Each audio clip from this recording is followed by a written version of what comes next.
good luck for the rest of the season. I also failed to welcome back, I'm sure all of you noticed Bill Harper could not be with us last night. I just want to take a moment to point out that last week, it just seemed like last night you weren't with us. I want to take a moment and point out the courage of Bill, who was in Georgia last week. Bill has volunteered for some cutting-edge medical research.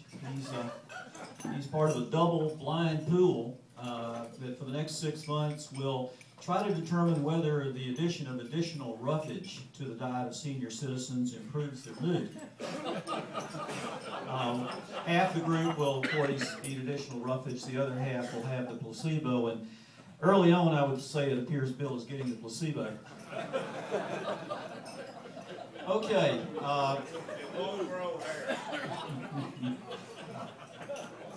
How many of you went to Knoxville for the game? There was a game in Knoxville this past weekend. Anyone go? Okay. Well, I know that there are some folks out there who were unhappy with Coach Kiffin when he left to go to Southern Cal. But I mean, honestly, 4 years ago, if somebody had said, "Hey, you're going to score in the last minute to beat the men of Troy," wouldn't you have been pretty happy? Tennessee, 728 yards of offense. Troy only had 731. Apparently decided to rest their defense just by keeping them off the field, getting ready for the Missouri game. Tyler Bray is now has the second highest passing game in SEC history, behind Eric Zier. I think they had a few more yards against a real opponent. I'm sorry none of you were in Knoxville. I understand that Troy State brought a very large group of fans there, and they were quite excited that their Sun Belt Conference team could play toe-to-toe with the University of Tennessee. And you know, 48 points scored. I'm sure they did a lot of yelling. In fact, I've been wondering all day, do you think that cheering that much makes a Trojan horse? Oh, that's really bad.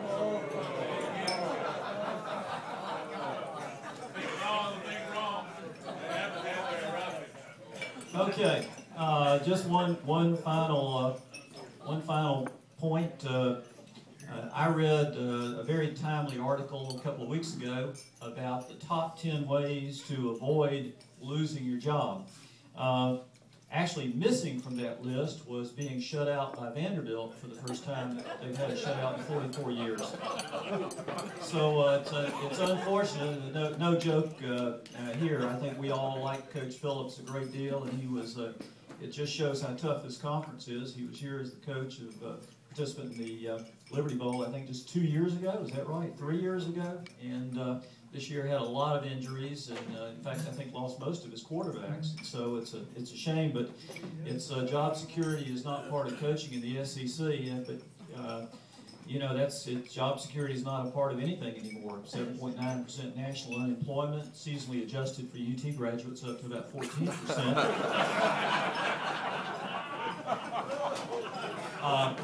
But enough about UT. One final thought about games this weekend. I guess did everybody catch the Alabama LSU game?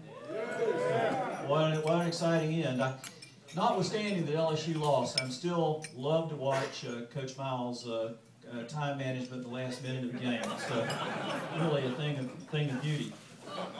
Well, looking around here, there are plenty of people here who were probably dancing to the music of Glenn Miller when you were young. And you may recall he recorded a song called String of Pearls. Well, the last 3 weeks up through tonight here at the Touchdown Club would be our string of champions. 2 weeks ago, we had Coach Fulmer, who had coached Tennessee to a national championship, I think about 35 years ago. And will become a member of the College Football Hall of Fame December 4. Last week, we had Dan Reeves, who has coached or played in 9 Super Bowls and has 2 Super Bowl rings, and of course, his finest achievement is with the quarterback at South Carolina in college. And tonight we have our 3rd champion. Coach Gene Stallings won a national championship at Alabama in 1992, defeating Miami in the Sugar Bowl. Roll Tide! Roll Tide! Before that, he coached at Texas A&M, and he played at Texas A&M and was one of the famous Junction Boys. I'm sure most of you read that book about what Coach Bryant did when he was the coach there. He coached at Texas A&M, then coached the St. Louis/Phoenix Cardinals before coming to Alabama and leading them to a national championship. He was inducted into the College Football Hall of Fame in 2010, and until recently was a member of the Board of Regents at Texas A&M, and I dare say had quite a bit to do with the addition of the latest football power to the Southeastern Conference. So please give a warm Alabama/Texas A&M/Memphis welcome to Coach Gene Stallings.